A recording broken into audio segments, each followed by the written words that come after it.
So it is coming up on 6:05, and I'd like to introduce our first author, somebody near and dear to my heart, who has two great things coming out, one again delayed, and then so many books that we always sell. And I will let him tell you about everything that's coming up. Please give a warm welcome to Mac Barnett. Hi, everybody. So good.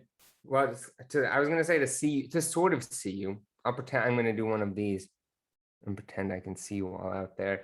It's so good to be with you.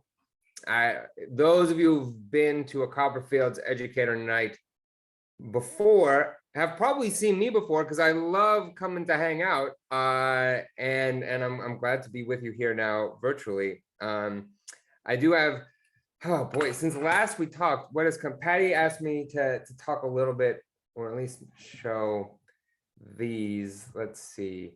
The Macbee Kid Spy chapter books, which this is not the newest one to come out, actually. It's still behind me. I'm not even gonna go get it. It's called Mac Saves the World. Very humbly named book, Mac Saves the World. And then I think a new Jack book has come out too. Jack Gets Zapped. In this one, he's playing some video games and lightning strikes his house, and then he gets zapped into the video game. So it's, you know, STEM is big STEM book. That's how science works, folks. And both of these books, these are sort of like, so this is a reader series, very, you know, they're designed, sort of come from my earliest, not even a job, volunteer work I did with kids, which in high school I was a reading tutor, and I would go down and I would teach kids who were struggling to learn how to read, and try to help them read. And of course, there was nothing more frustrating than watching a kid struggle for a long time to decode a sentence in a reader, and then have like the story be very boring and the sentence be not very good. And after all that work, they would look up at me and feel very betrayed, and rightfully betrayed, to say, I did all this work to read this sentence and it wasn't interesting. It wasn't fun. It wasn't good. And we know that books are all those things. They're interesting, fun, and good. So let's see. Uh-oh. This is a signed copy that looks like I forgot to send out. I'm glad we had this here. Happy to help. So here we go. Level 1, Kid Rad. On rainy days like today, do you know what is nice? It is nice to stay in and read a good book. The lady sits in her chair. Rex jumps up with her. Jack, quick, come in. It's a good day to read. Jack? Where is Jack? Jack is playing a game called Kid Rad. Jack, do you want to turn off your game to sit by the fire and read a good book? In this book, a king shares his gold with a dragon. In this book, teamwork makes the moon safe. In this book, a rude kid learns to say please. I bet your game does not have cool stuff like that. Okay, Jack. So that started Jack. And then these are sort of the next level up, early chapter books. And for both of them, just trying to, they're such crucial categories, right? Those earliest readers that we give to kids in those first chapter books, this is a time in kids' lives where we're asking them to read on their own. And that's a huge shift, right? Before that, reading is sort of a social thing. It's something that teachers, librarians, caregivers, they read books out loud to kids. And if you're a teacher or a librarian, you're reading it to a group of kids, and all the kids are hearing the same story, and it's being read aloud to them by an adult who's interested in it too. And it's a shared experience, a social experience. And starting with readers, it becomes a solitary experience, which it is for most of us and most of our lives. It's a connection between a kid and a book. And I think that makes it a very crucial category, a crucial time in kids' reading lives, because we're saying, hey, this thing that we used to do together, now you have to do it on your own. And ideally, you want to do it on your own. You have fun, you enjoy it. And if it's going to succeed, we've got to have early readers and early chapter books be as rich and varied as picture books, which is such a robust art form, as middle grade novels, YA novels that we read as adults. You know, all the richness that we know exists in books, we have to make sure that they're existing in this transitional period, this transitional category, readers and chapter books. So those are sort of those books, but the books coming up, one of them, the next book to come out is a picture book, which is my favorite thing to make. It is a picture book called What is Love, that I made with an artist, Carson Ellis. And she is, I mean, she's probably my favorite living artist, you know, fine artist, illustrator, anything. Like I love Carson's work. I have since I was in college. My dorm room was plastered with posters that she had made. I met her a long time ago. We became friends. We've been friends for 13 years. And now finally, after many false starts, we made a book together. And this book is about love. I actually wrote it. I wrote it in Italy. When this is where, by the way, the reveal, this is where Copperfield's Ed Night is going to have shocking plot twists. I wrote it in Italy at the time, on a trip where I also proposed to my wife, who is Patty's daughter. Dun, dun, dun. Oh, that's why Max at so many Ed Nights. That's how he gets this plum gig. It's true. It's true. It's nepotism. That's how I got here. Yeah, it's a book about love. It's also a book about language and how language works, particularly how similes work. And it's about poetic language. And I think the power of poetic language and how much fun similes can be, how useful they can be to describe things that are hard to describe. But also, I think in the end, it's about how language is no substitute for the sort of ineffable experience of emotion, that there are some things that are hard to translate into words, even through the power of figurative language. That said, even though it's about the limits of figurative language, if you were ever teaching a unit on figurative language, I think it would be a very handy thing to have in the arsenal. So I tell you what, this book, it was supposed to already be out. Patty alluded to supply chain issues. It's been delayed and delayed and delayed. It's gonna, I think it's December we're looking at now. But I will say that Copperfield, whenever it comes, even if it's like gets here a little early, which is possible, like Copperfields is gonna get books before anybody else and get them out before anybody else. So that's, yeah. Oh, Patty's unmuting. Good. Yes. I was just going to say nepotism works both ways. So yeah, that's right. That's right. yeah, we can't wait to have it. So I'm going to try to share my screen, even though Jamie, I probably should have told you I was going to try to do this. Is it? No, I can't. Okay, that's fine. Hold on, I can make it. I knew I should. I knew. Jamie can do anything. I have great Thank faith. you, Jamie. Sorry to spring for that it. on you. Okay, you're good. All right, I'm going to share this screen. All right, here we go. Okay, can you now, let's see. Can you see the book? Can you see the whole book? How about this? No, can we? It's a little full sized if you can half How screen about it. this? Is this right? Is this? No. Is that no? Can you see this? You can't see it, can you? Oh. You can see it, but we can only see portion of it. Okay, let's see that. How There you about go. that? All right. Nice. Here we go. What is Love by me and Carson.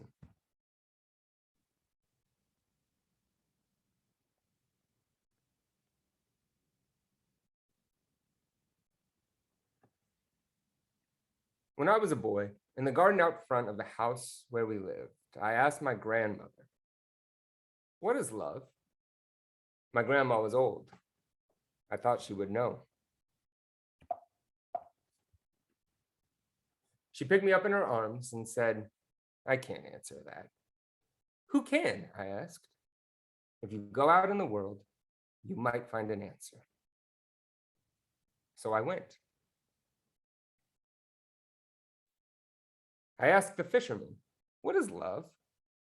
The fisherman smiled. Love is a fish. A fish, I said. It glimmers and splashes just out of reach. And the day that you catch it, if you know what you're doing, you give it a kiss and throw it back in the sea. But I don't like fish, I said. They're slimy and taste bad, and they have creepy eyes. The fisherman sighed. You do not understand. I asked the actor, what is love? The actor smiled. Love is applause. Applause. It's the hoots of the crowd, the sound of their hands. You stand in the footlights while they all scream your name.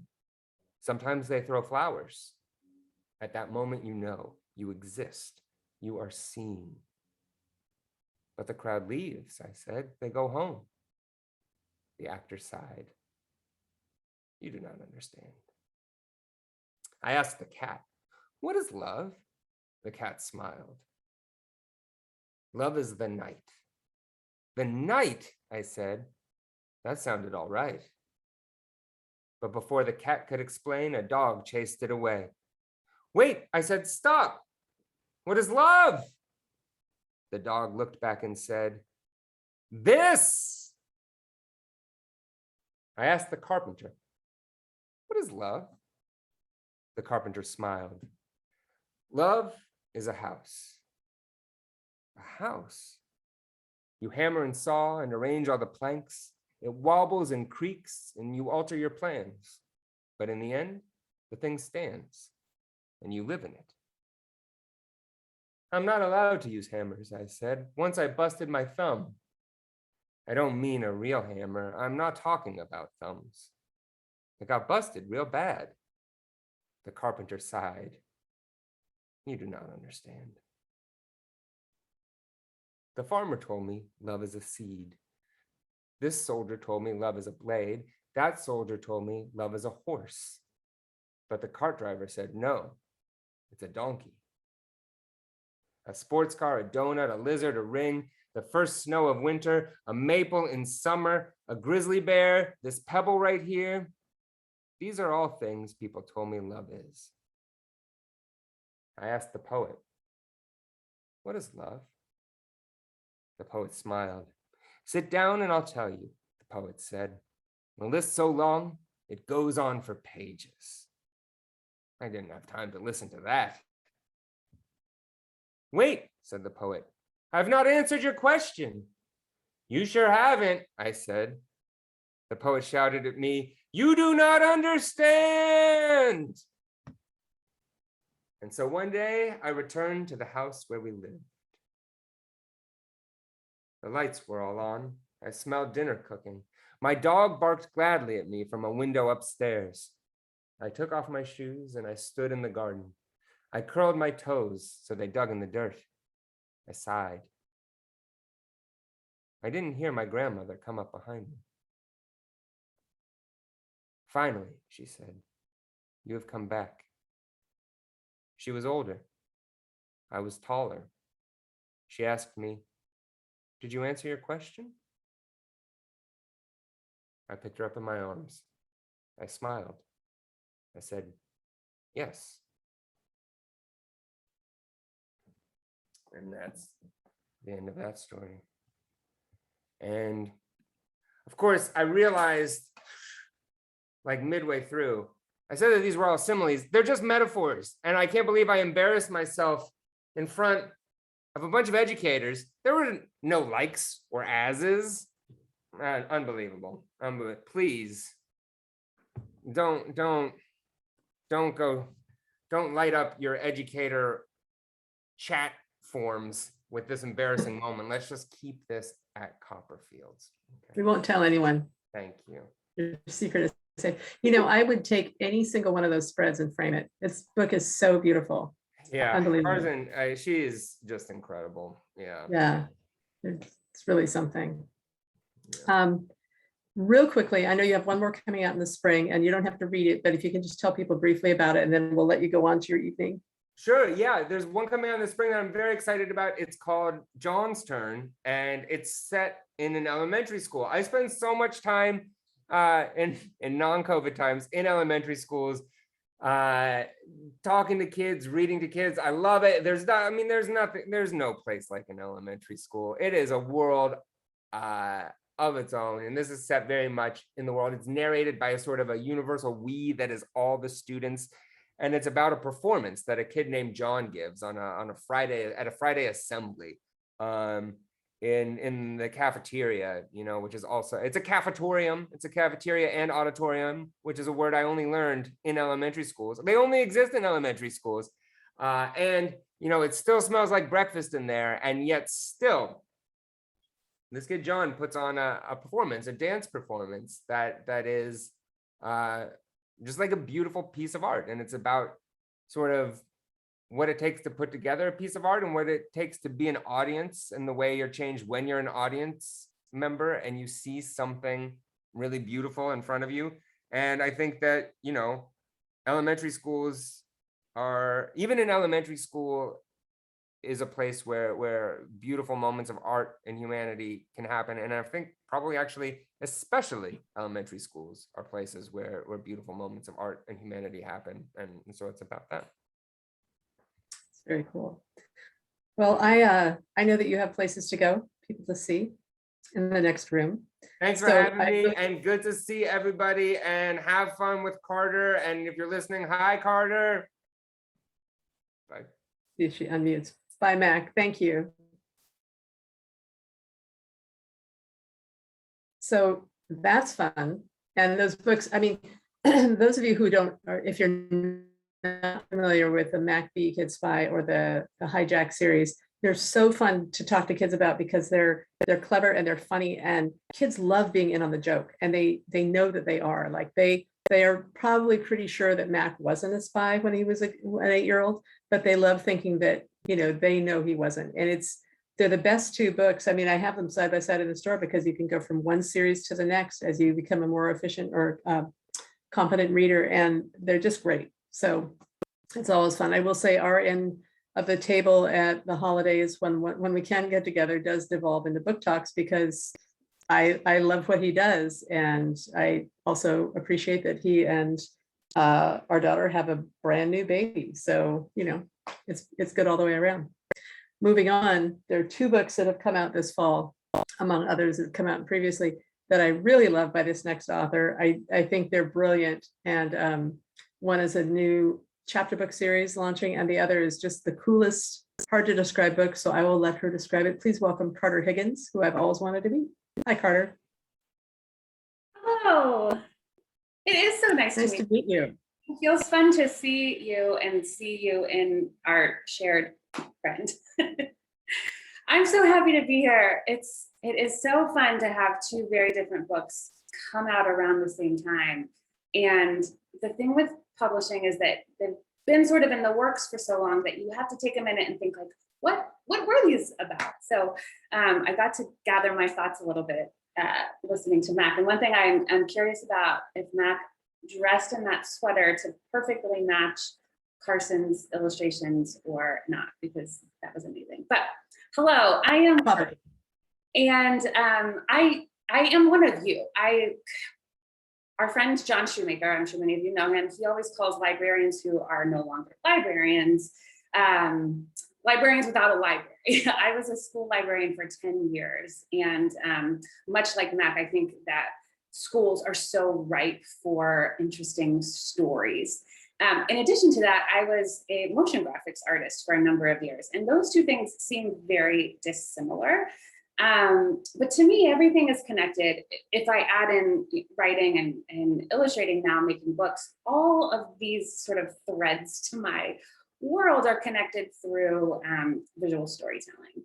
And so working in Hollywood, working in a school library, I see so many cool connections. And so really, that's kind of the long way I got to this book, which is called Circle Under Berry, published just a bit ago from Chronicle Books. And is the first one that I've ever illustrated. I've written a number of books, and I think having a graphic background has always meant I would love to try that for myself. But because I am more graphic design, I'm not a character animator, and I'm not like a frame by frame like narrative arc animator. I just didn't know that I could combine these two things. So once I started thinking about a book as if it were an animated short that I was just pressing pause on every time I turned a page, the concept of this book then really started to take shape, which I heard that coming out halfway through the sentence, and I realized that is a pretty cheesy pun. But Circle Under Berry, before we even get into it a bit, I find this cover design so perfectly encapsulates the puzzle that's happening here. The word circle is by the berry, and the word berry is by the circle. And I think it's asking your brain to do a little bit of figuring out before you even get to the page. So this is a concept book that is about shapes and color and spatial relationships. We've been calling it somewhat of a visual tongue twister. And I think, again, that just title page illustration is exactly what the cover is as well, is really sort of helping your brain prepare for that. So I do think the best way to experience this book is to read a bit of it. So I would love to share the first bit of this with you. And I hope you like stretch your brain a little bit. Okay, Circle Under Berry goes like this. Circle under berry, berry over square. Circle over berry, under orange, over square. Yellow under diamond, diamond over green. Yellow over diamond, under guppy, over green. Lion under scarlet, scarlet over frog. Lion over scarlet, under oval, over frog. I had to check and peek because not only is it kind of a visual tongue twister, it also is a text tongue twister as well. So the book goes on to explore what shapes can become and also how they are arranged, right? Like one of my favorite pages here is nearly the same illustration, and the text is slightly different. Okay, now that I'm talking to you, right this second, here it is. Okay, so the text is, and is berry over circle, or is circle under berry? And I saw a child reading this on Instagram recently, and he had his little finger and he was pointing out the words. And after that question, is berry over circle, or is circle under berry? He looks up at his mom, who's like holding the camera right at his face, and he says, yes, both. And it was such a sweet moment of, yeah, that's exactly what I was hoping this book to be. It's not a narrative. There's a certain arc to it, I think, but it asks you to look again, and it asks you to consider pictures in a way that maybe you hadn't before. And I hope all books sort of wrapped up in kind of a poetic puzzle of its own. So that's Circle Under Berry. One thing I love so much about Chronicle books makes the most beautiful design choices, and all of these shapes show up in the book and transform into various things along the way. And I mean, you know, kids, if you need a joke that always lands with kids when you're looking at books and you tell them that these are the end papers, but also these are the end papers, and you're not really sure why nobody called these the beginning papers because it's at the beginning of the book. That joke always really works. So you're welcome to it.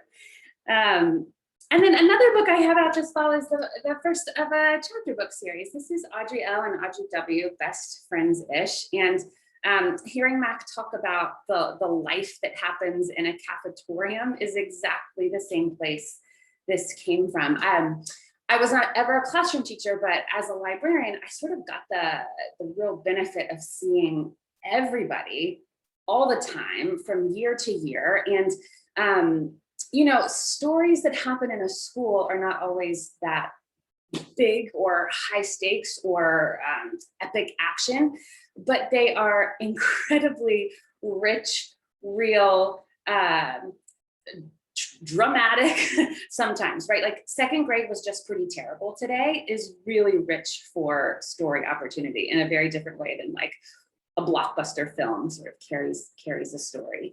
And you know, as a librarian, I love the format of a chapter book because I saw so many kids year after year, the way they devour books like this. I watched them do it with Max books. I'm sure you have as well. It's just really fun to watch a reader just completely immerse themselves into, you know, into a world. So it feels really fun to create something for people that just would probably take a bite out of a book if you let them. That feels like a really fun exchange. You know, Audrey L and Audrey W. My name was Carter. I never was a Carter H in school. I was always just Carter, and I was sort of envious of the kids that had. To me, this felt special, right? As a kid, that's what I thought. But then watching kids that I taught over the years really navigate this tricky dynamic of who am I if I can't just be who I am? I wanted to be a Carter H. The worst I was a Carter Farter, which was pretty also terrible for a second grader. So these are incredibly different books, but I think the approach here is something similar. What is something sort of, what can I do with shapes and colors that hasn't really been done before? And how can I use pictures to support that? How can I bring my graphic design background into a storytelling format in a way I hadn't thought of before? And then same thing here. What a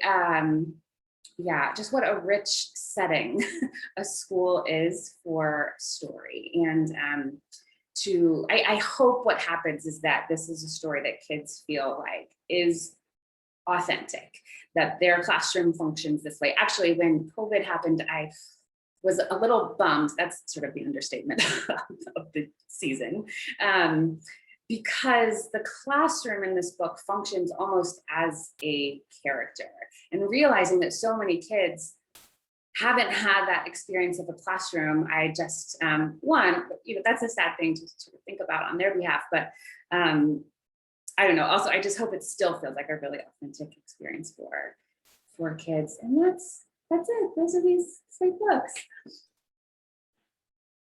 Well, one thing I really like about, I love both of them, but one thing with the Audreys is that we forget exactly how major that is to a kid and your identity in school. And I can tell you that in 5th grade, I've been the only Patty all the way through, and there was a new Patty, and she got to be Patty, and I had to be Pat, and it was devastating, you know. But it's part of your whole identity, and that your book it just treats everything that's so dramatic about being 8 or 9 as legitimate as any other book, and I love that.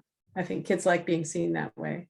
It's so, there's just so much that happens in any one school day, right? They live a billion lives. Like the hallway still smelled like breakfast, like Max said, or like my music teacher, didn't he didn't give me the ukulele today. I had to play the bongo drum or something. Right. Like all of these things are really rich for story. That feels really good to say, like, yeah, okay, like it's true.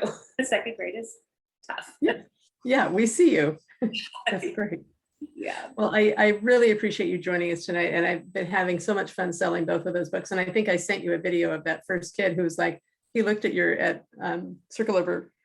Now I'm not going to say it right. Anyway, he loved that book. Like, it made so much sense to him, and he was able to just page through it and read it, even though he was not yet a reader. He just knew what was happening, and I just think it's brilliant on so many levels. So thank you. Yeah, you're welcome. Thank you so much for having me. And teachers everywhere, thank you for the work that you're doing. I know it's incredibly hard in precedented times. So thank you for your work. Absolutely. Well, we'll see you soon. And I hope at some point you're actually able to come to the Bay Area and visit schools with us. That would be amazing.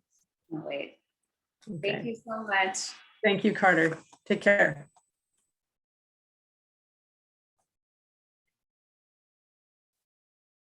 Okay, hello, everyone, every lovely one. Just so you know, as I'm beginning to present books, I've been kicked off twice. So if I disappear, I'll be back because Zoom being what it is, you never know. So there are two books that I wanted to talk about. These are both written by Sarah O'Leary. The first one, backwards to you probably, is called A Kid is a Kid is a Kid. Now you can see with that fake background I have that I'm not really in the bookstore. The second one is called A Family is a Family is a Family. And they're just the loveliest like discussions of what it's like to be a kid. Being the new kid is hard. I can think of better things to ask than if I'm a boy or if I'm a girl. What a question. I get asked, that other kids are chiming in. I get asked why I always have my nose in a book. Books are my life. Another kid says, I get asked why I am so small. I'd rather get asked why I can spell so many big words. I get asked where I come from. Here, I come from here. I don't know why we're always asked if we're identical twins.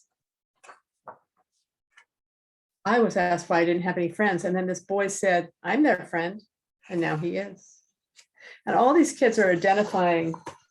Maybe that's what it shows. Probably not. Illustrations are amazing anyway. All the kids are identifying the things that make them special other than just being a kid.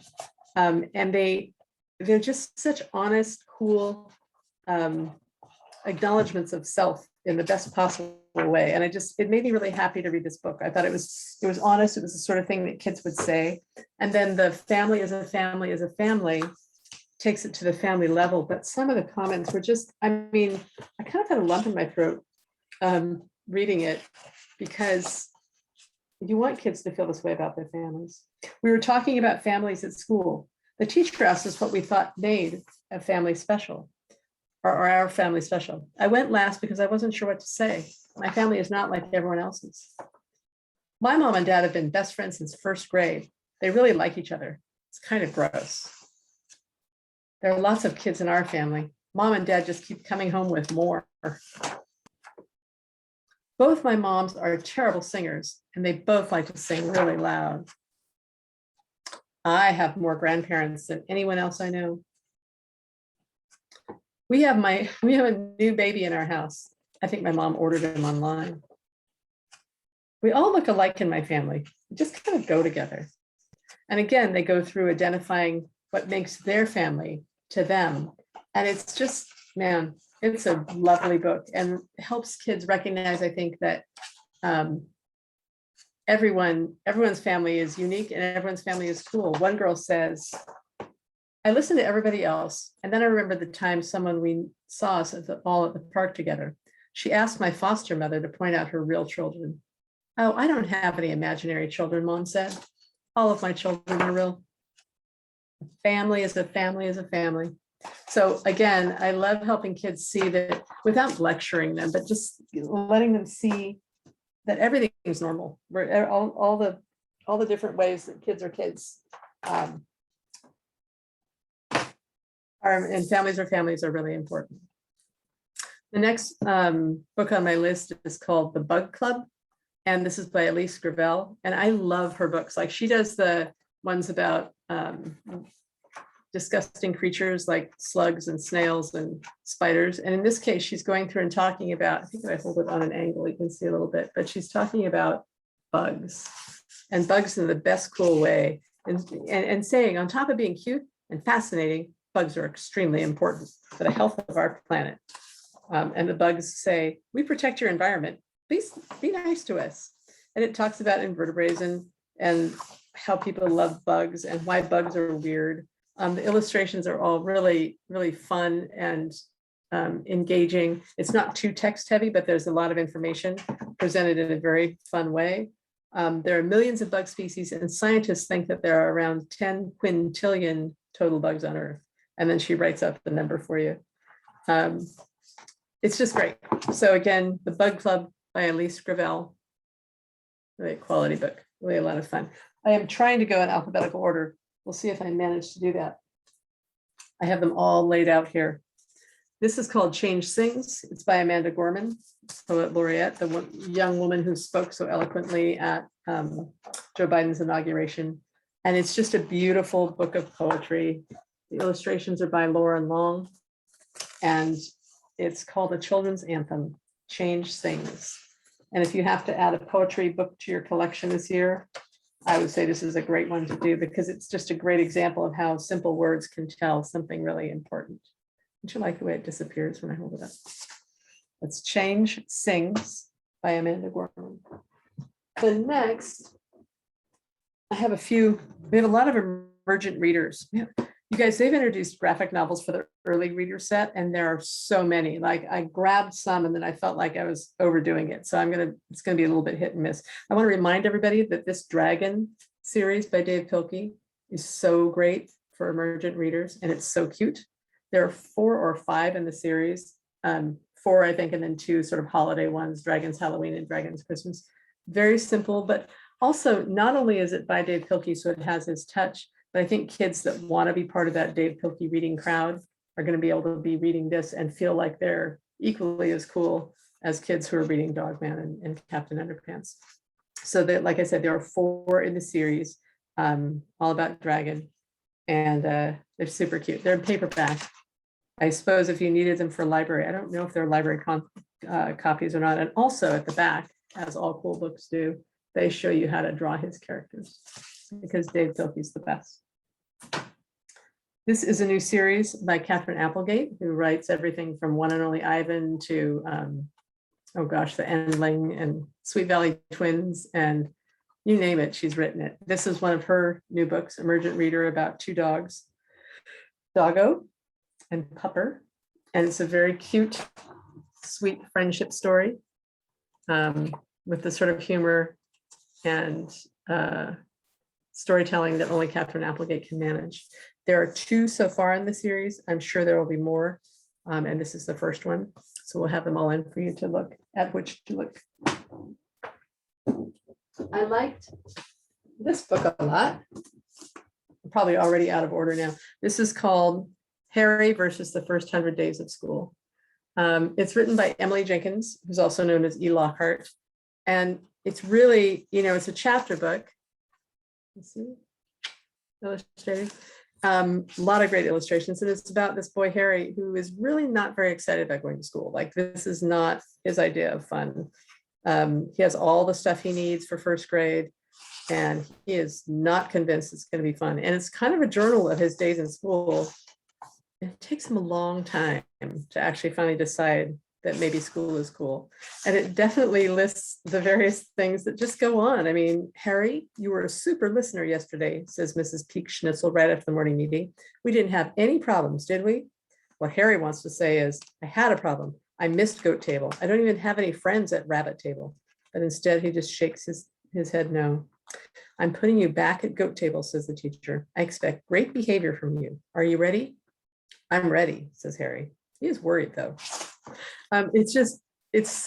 She did such a great job of being in the head of a 7-year-old at school. I really enjoyed it. It'd be a fun read aloud. It'd be a fun book for kids. They could manage reading it. It's got a lot of chapters, but it is really a great book. So again, that's Harry versus the First 100 Days of School by Emily Jenkins. Then this is called Hear My Voice. This actually ages up into I'm going to present tomorrow night for 4th through 8th too, because basically there are stories captured from kids at the border who are being detained, and what they know and what they see and why they're there. it's both, I mean, it's kind of devastating, but it's also so important for people who might think that, you know, people at the border, what they shouldn't be here, or whatever people's takes are on having immigrant kids at the border. It's both in English and in Spanish. It flips English, Spanish. And it's both sobering, but also gives you just such good insight into what it would be like to leave behind everything that you know, to come here, to come to a new country. And the purchase of this book supports some children in migration nonprofits. And so it's basically the testimonies of children detained at the southern border of the United States for a group called Project Amplify. And it's really something. I think it can be in any collection. It can go up to any age because it moved me, and I'm very much an older age. This book is called How to Talk Monster by Lynn Plurd, illustrated by Mike Lowry. And I love his stuff so much, but this is basically mostly almost wordless. He's got a monster that is just keeps showing up in his room, outside his window. He's very disturbed by that. But he and the monster, as one knows, start to figure things out. I mean, the monster takes his bike, but then, but then falls over, scrapes his knee. He's sad. And they start communicating and hanging out. And it's just a great book. The monster and the boy end up switching languages. So the boy's speaking monster, and the monster is speaking boy. It's really great. So again, How to Talk Monster, sort of an emergent, it's not quite a chapter book, and it's also not quite a picture book, but right in the middle.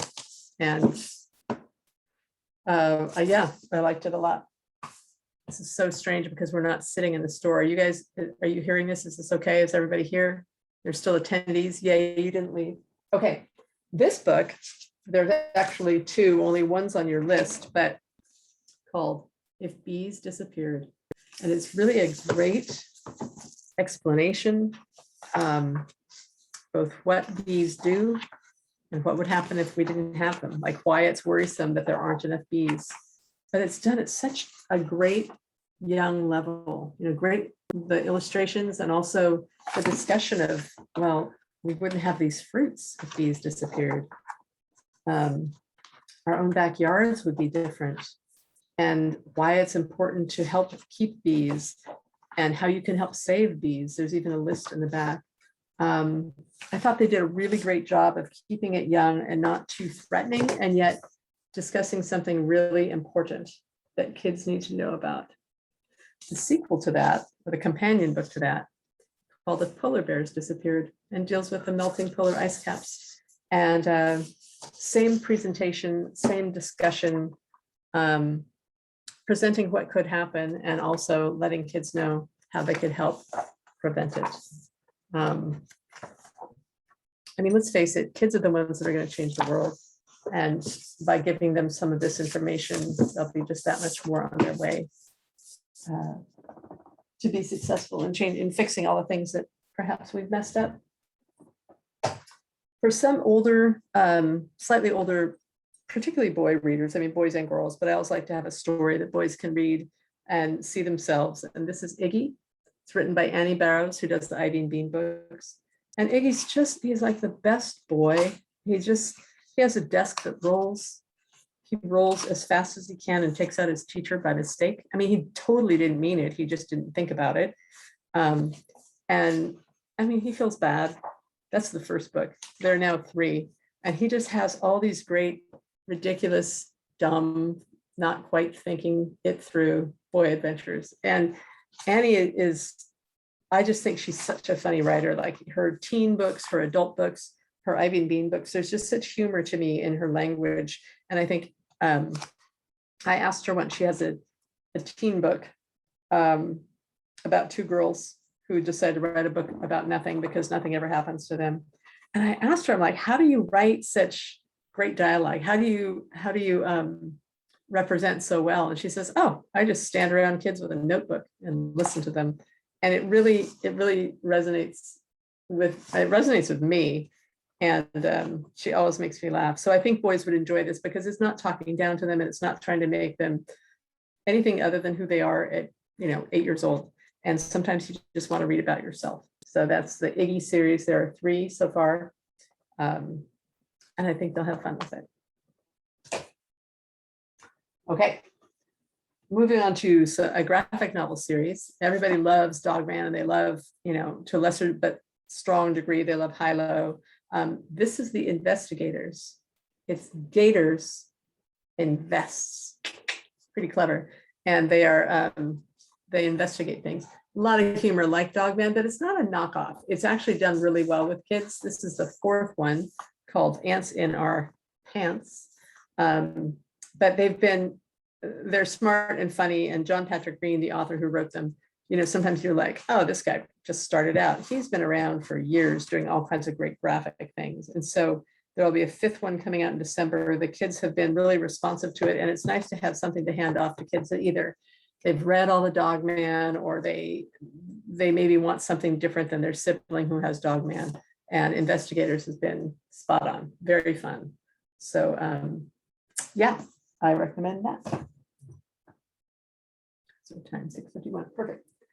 This is, wow, we just jumped in the alphabet from I to M. That's crazy, but it seems legit. This is a new picture book by one of our favorites, Christopher Houghton. It's called Maybe, with his great illustrations and just funny pacing. I mean, again, sometimes I will say that my son-in-law Mac and daughter Taylor have some of the best framed art from books on their walls, and it always makes me happy to see it. And sometimes you can get these things so you can have them up if you want.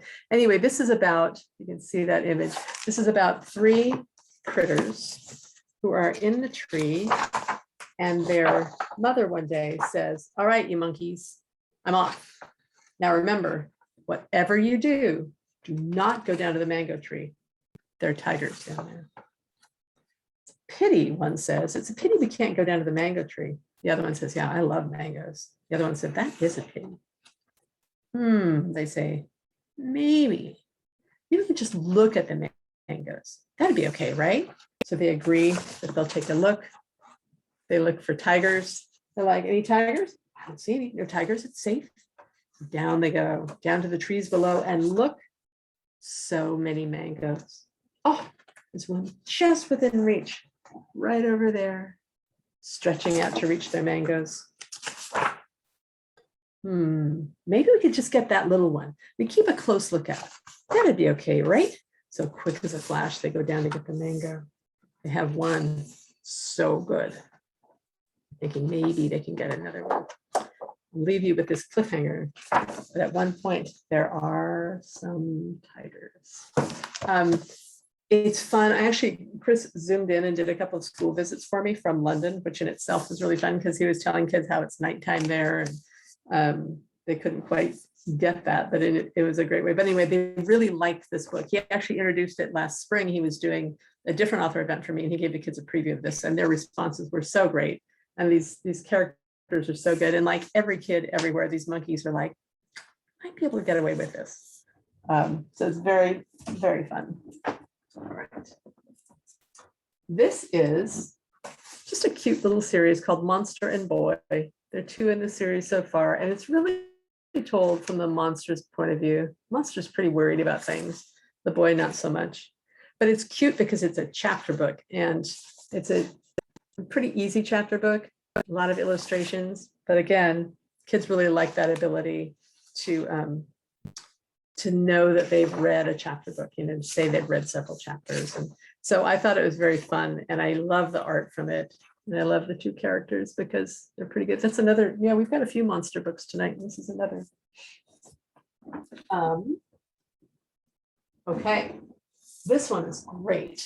This is called My Words Flew Away Like Birds. Where are we? Can you see that? Isn't that great the way I disappeared?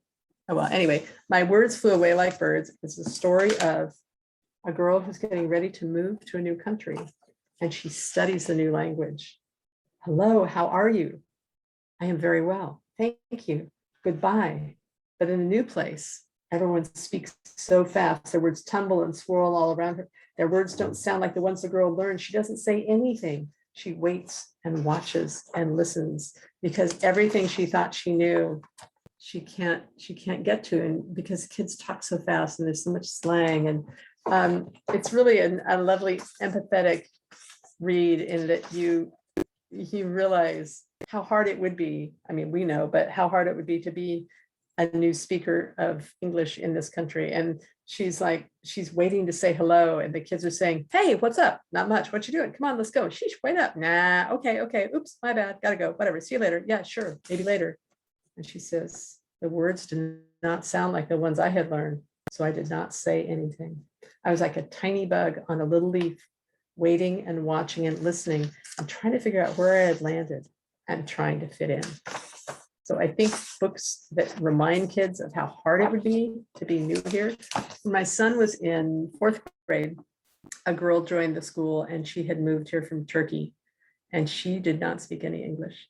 And what was really cool was watching how the kids figured that out and incorporated her in everything. And I mean, by mid-school year, she was fluent, obviously, and went on, she's got her doctorate in something now, but with the reminder that she didn't know the language, they found a way to include her, and she figured it out. It was very cool. I thought, I'm going this way. This is a new book by Sophie Blackall, illustrator of so many amazing books. This is called Negative Cat, and it is about a cat that really doesn't play the game the way this boy would hope. He says, on day 427 of asking for a cat, my parents finally got it and gave in. He's got all these promises he's made of what he'll do. He'll has to feed it and clean out the litter box and keep his room clean and write to his grandmother and read for 20 minutes every day. And he's like, oh, I'm not so great at reading. The words only make sense when I read them out loud slowly. And kids at school stare and laugh at me. But I agree to the rules before my parents can change their mind. And so he's so excited. He's getting a cat. He goes to the animal shelter. Where are we? There we go. He's looking to pick out a book or pick out a cat, and he finds a cat. The name on the cage is Pookie, but that's no name for this cat. This cat is Maximilian Augustus Xavier, and we will call him Max. And he has all these toys for Max, and a cool bed for him and all that. And then Max the cat really just stares at the wall. He doesn't want to do anything. It's kind of negative, says his mom. It's not a very great cat as far as cats go. He's very quiet, and he's got a lot of things that don't make him a very fun pet. And he's not done all of the things he promised our young man. And the grownups talk on and on with the lady from the shelter and say, wow, this cat, responsibility. We made a commitment. On the other hand, the cat's really negative. So the boy in his room, hoping the cat won't get taken away, grabs a book, takes a breath, begins to read slowly aloud to the cat. Well, Max inches closer and closer, tucks his head under my arm, and he stays perfectly still, and he reads to him all the way to the end of the book. And it's just, I don't know, it's great. I've known some negative cats who want nothing to do with humans, but this cat comes through right at the right time for our boy. And it's not like he ever becomes a perky cat, but they work out something together that's really sweet. So this is Negative Cat, written and illustrated by Sophie Blackall. Sophie illustrated all the Ivy and Bean books, and she does books on her own, and she's pretty amazing. So this has been a fun one. I don't know if you guys know, but we got to host and interview and chat with Elizabeth Warren the other night. This is her new book, Pinky Promises. I will say that the opportunity to have a conversation with Elizabeth that felt like I was having a conversation with you teachers or a parent in the store. She's so easy to talk to, and she's so funny. She loves kids' books. She was gracious and open, and we had 2 kid co-hosts. We had an 11-year-old and a 17-year-old who actually did a lot of the question asking, and she was so real with them. She was like,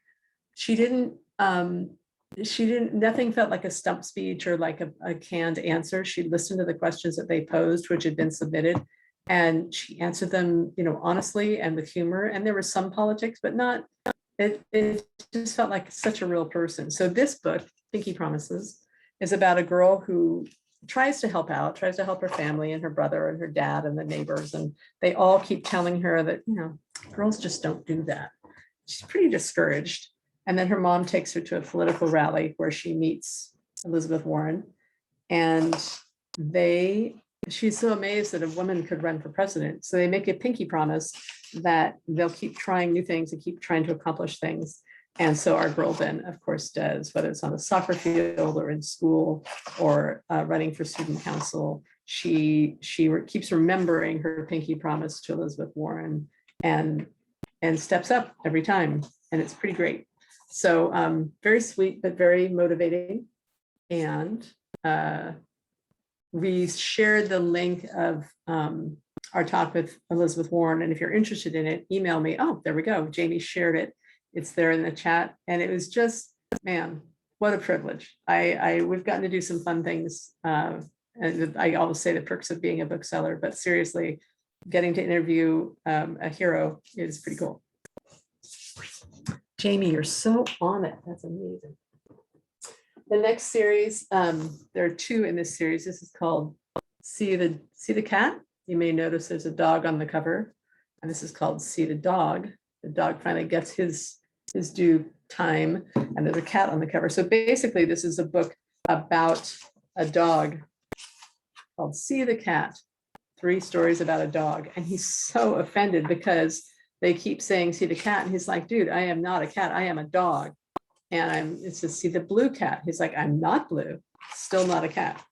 And basically it's a very early emergent reader, but it's funny. Kids have loved it, and it's all about this poor dog who's been misrepresented the whole way through. And then the reverse, of course, is see the dog with the cat.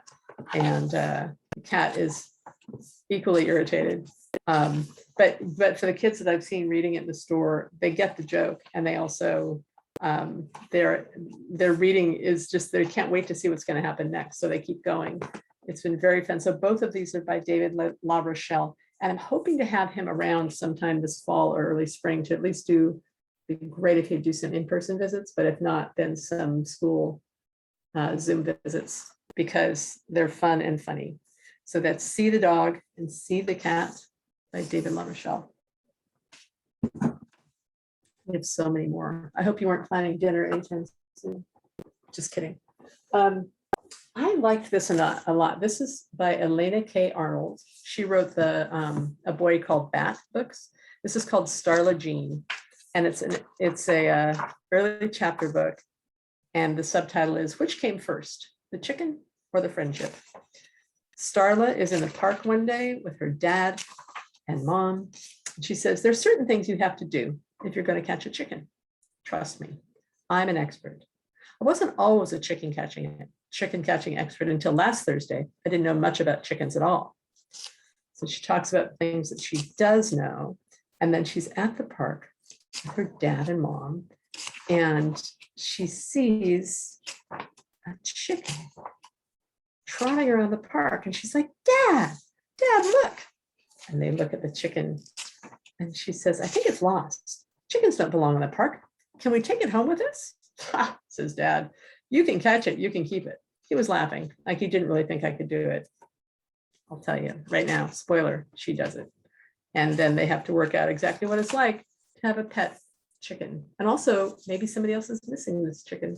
But anyway, Starla Jean is cool. Elena K. Arnold tells just a great story. And I think there will be more in this series about Starla Jean. But I think it would be fun for everybody because she has some great adventures with this silly fowl that's come into her life. Okay. A lot of you have read Stick and Stone. This is Stick and Stone, Best Friends Forever. This is by Beth Ferry with Tom Lichtenheld doing the illustrations. Here we go. And one thing, I mean, I know the stories and I like the books, but kids have come in and they see it and they're like, oh, that's another Stick and Stone book. And they're so happy to see it. Still the really cute illustrations, and Beth Ferry always writes great. I mean, her books rhyme, but they work. And I'm kind of judgy when books don't rhyme well. And she's got just a great sense of it. And so Stick and Stone are off on yet another adventure. And I've been so happy to see how many kids are happy to see them. They obviously resonate with kids. So this is Stick and Stone, Best Friends Forever by Beth Ferry. Okay, this is a late ad, but I really liked it. It's called Strictly, God, it's so annoying. Strictly No Elephants. And this little boy has a pet elephant and it's Pet Club Day. He says the trouble with having a tiny elephant for a pet is you never quite fit in. No one else has an elephant. Every day I take my elephant for a walk, very thoughtful sort of walk. He doesn't like the cracks in the sidewalk much. I always go back and help him over. That's what friends do, help lift each other over the things they don't like. Today I'm walking my tiny elephant to number 17. It's Pet Club Day and everyone will be there. Come along, he says, that's a good boy. I coax him the last few feet. It'll be fine. When I look up, there's a sign on the door, strictly no elephants. My tiny elephant leads me back to the sidewalk, never minding the cracks. That's what friends do. They brave the scary things for you. So they're pretty discouraged and they're walking together.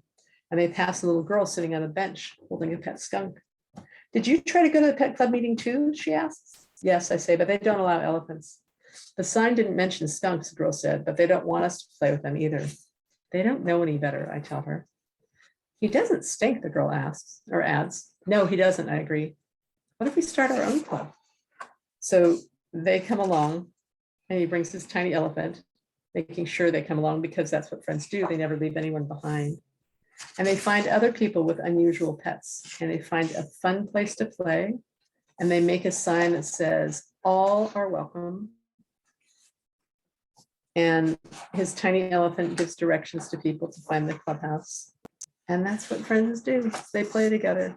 I don't know. I thought it didn't feel all, saccharine sweet. It was actually very, very cool. And I love that he kept pointing out different ways friends support each other. So that was pretty right on. We're getting down there, don't worry. Next, this is a Native American indigenous story called The First Blade of Sweetgrass. And it's this girl who goes out with her grandparents. This is a Junior Library Guild selection. She goes out with her grandmother for the first time to pick grass for basket making, but she must learn to distinguish the sweetgrass they seek from other salt marsh grasses. It's just very thoughtful. It's beautifully illustrated by Nancy Baker. And just, I don't know, I thought it was pretty to figure out how to magically show you illustrations, but they spend time together, experiencing nature and talking about the different ways these things can work and how their ancestors made them, made baskets. And it's very, very thoughtful. I like the idea of kids learning more about, the Native Americans that lived here made grass baskets, and you could bring that in. It could be any kind of unit on Indigenous people. But I thought it was really very impressive. So this is, again, The First Blade of Sweetgrass, a Native American story. You think we're almost through, but I have other ones.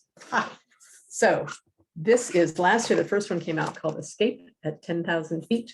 And that was a story of D.B. Cooper, who hijacked a plane, got $1 million and jumped out with a parachute and was never seen again. And it's done as this really cool graphic novel with little inserts of the real news clippings or diagrams of what they think could have happened to him. And it's great. It's a fun read. It would be great for like a third grader or a high reading second. It's also great for upper grades because it's fascinating. Like, it's a real mystery, and it's called Unsolved Files, the Unsolved Case Files. But the new one just came out, Escape from Alcatraz, or Jailbreak at Alcatraz. Same thing, talks about Alcatraz, shows information and the layout of the prison and how things work there and what could have possibly happened to get them out. I just think it's great. I'm sure there will be more, and I love kids learning that mysteries are cool, but there are real life mysteries that are unsolved, and learning to really wonder about them and see just enough real information that they can search it out and find more information online. So these are the unsolved case files: jailbreak at Alcatraz and escape at 10,000 feet. This is partly because my mom would love this, but it's what can you do with a rock? And this girl goes hiking and finds various rocks in papers, the beginning papers, are all these different kinds of rocks. And she talks about different ways you can use rocks. They can be memories, they can hold wonder, you can put them in your pocket, you can kick it off your porch, you can throw it in the water, you can skip it. And just, I think, I've had a worry stone that I've had since I was pretty little. Somebody gave it to me to keep in my pocket and I would rub it. And now it's shaped like a whale, a very small whale. And it's just infused with all this hand oil. But she says, don't miss rock's magic. Don't walk by with your head in the air and your hands in your pockets. Find some rocks, make new stories, kick, skip, drop, kerplunk. But I think, kids don't necessarily think about rocks, but rocks are amazing. Goes into different kinds of rocks. Other ways you can actually go deeper with rocks and identify them. But this is written by Pat Zietlow Miller. I'm not sure I'm saying her middle name correctly, but she just does the coolest. She wrote Sophie's Squash. She does really neat books, and it's really fun. And I do think rocks are the best. You can have a rock and feel like you've got something special. Okay, there are a few things that aren't on your lists or aren't on the lists I sent out. This is called Wednesday Wilson, and I really like it. I've been looking at it and just brought it home tonight to read before we got started. She's a cool kid. She wants to be an entrepreneur. She wants to have a business plan. She talks about the most important things about her. She talks about she's going to be an entrepreneur, and she tells kids how is this fancy word to own your own business. Tells them how to write it, and it's illustrated. It's cool. She's smart. It's not too sweetsy. She and her best friend always leave their water bottles in their backpacks in their cubbies, because the class rule is you can always get water if you need it. So when they need to meet up, they go H2O, and then they go over to the cubbies and meet and can chat. Whatever her experience is with kids, I felt this felt really fun and real and very intriguing. And I'm going to finish it tonight. So there you go. But this is called Wednesday Wilson. And I know there are at least this one, and there's another one planned very soon. Okay, don't worry, I'm watching the clock. I know you guys want to have dinner. I wanted to tell you about a few books that came out in the spring. This beautiful book, Have You Ever Seen a Flower? By Sean Harris, who is, if you don't know, both Mac Barnett's best friend and racquetball enemy. They grew up together. And they go way back, and they're very funny. But this is Sean's first picture book about looking at flowers. And it's just, man, it's beautiful. It's this girl who's really studying flowers. We've had so much fun, promoting it and selling it. And Sean gave me some prints from the books that are signed. So if on Educator Night you decide to purchase one of these, I should have some signed prints. All supplies last. I don't have that many, but just really pretty, smart.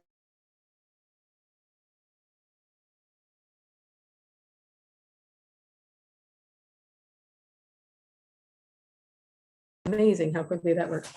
Also, John Klassen, who did I Want My Hat Back. This is not my hat. This is his newest one called The Rock from the Sky. And it's, I'm sure you can imagine, about a rock that falls from the sky. It's that deadpan humor that Klassen has.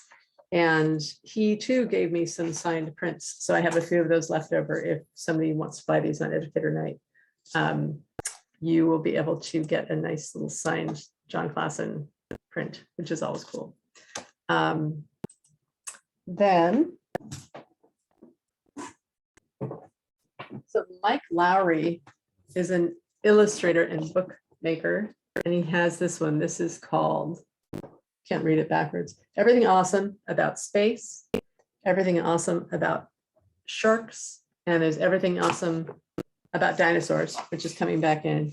and just really fun, informative books in a really not too overwhelming format for kids that want to kind of pour over informational books, but aren't ready for something that's like a DK book that has so much information. These things are very cool. I like his illustrations because they're fun. And yeah, so Everything Awesome About Space, Sharks, and Dinosaurs by Mike Lowry. Big recommendation there. And we have so many series books coming out, like chapter book series for early readers. And I mean, it's kind of almost hard to weed through the ones that are good and the ones that are kind of junk, because some of them are. I mean, don't tell the publisher I said that, but some of the ones that are great, the Star Friends series, these are cool. These are about these animals that come down to Earth, help save the Earth. But first, they have to get a partner with a kid to work with them. And so these are all about the different kids and the animals that they partner with. And I took home an entire stack of early chapter books or early reader books to read one weekend. And it was so fun. I was like, oh man, these are great. Some weren't, some are not trying that hard, but Star Friends for sure is good. Another big hit, Dragon Girls. They are girls who can turn into dragons, which is pretty exciting. And I can tell you it's a hit because the kids are coming in looking for it. The newest one came out today. I think there's 5 in the series, and they're resonating with kids. They're cool. So we've had a lot of fun with this series. This is no surprise, Mighty Robot, Dave Pilkey. I know you all know this series, but the format is so accessible for kids who think they aren't going to want to read a whole book, and they're clever and cool. So I think you can't go wrong. He does his usual patented fliporama. So if you don't have them in your collection or in class library or whatever, you just can't go wrong, because look at these spreads. They're just amazing. They're so cool.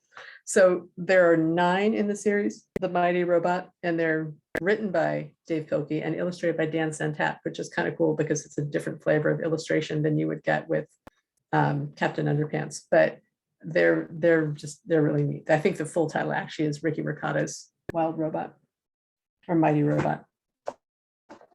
This is the second book in the series. We talked about this last spring. This is Baloney and Friends by Greg Pizzoli. Very fun group of critters that hang out together and have adventures. The rabbit is always crabby. And they make me laugh. They're very fun. So there's Baloney, Peanut, Buzz or Biz, and Crabbit, who's of course a crabby rabbit. And kids have really enjoyed them. So there's 2 so far in that series. And then as far as other series that I read, this is Jeannie and Jeannie, about 2 girls. One is named Jeannie and one is a genie. But that was fun. I actually really enjoyed it. Not threatening, but very interesting. What it's like to have a best friend who's also a genie. I mean, magic happens. And then the last one that I didn't bring home tonight is by Sophie Henn, and it's about a little girl who is a superhero in a family of superheroes. I mean, it's just her job. Like, she goes to school and then she goes to save the world, and then she has to get her homework done. I thought they're very fun. Her name it's Pizzazz. But anyway, I'll have them out on Thursday night. I think they're very fun. They're at the upper level of, I have them in the regular section, not in early readers, but they're very heavily illustrated. So I think kids would really have a good time with them. So those are the books I had to talk with you about tonight. I was going to include the link to Money for Schools, and I'll also send it out to you. Although I suppose Jamie could do that too. Let's see. There's the link for signing up for Money for Schools. And that's a great way to do it. It's a very easy way to do a fundraiser for your school. I guess now, because we have a couple of minutes left and I've raced through everything, you can let me know if you have any questions. You can put questions in the chat if you want, or you can go have dinner. Both things are okay. So I'll sit for a moment and see, and we're going to have more fun and interesting people tomorrow night. I hope that if you're buying for a library, you'll come back tomorrow night and see who's joining us.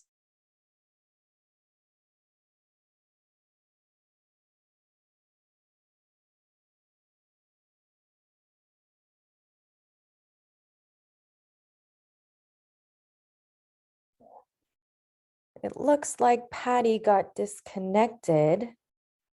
So thank you for joining us. My name is Jamie, and hope to see you all tomorrow, and have a great evening.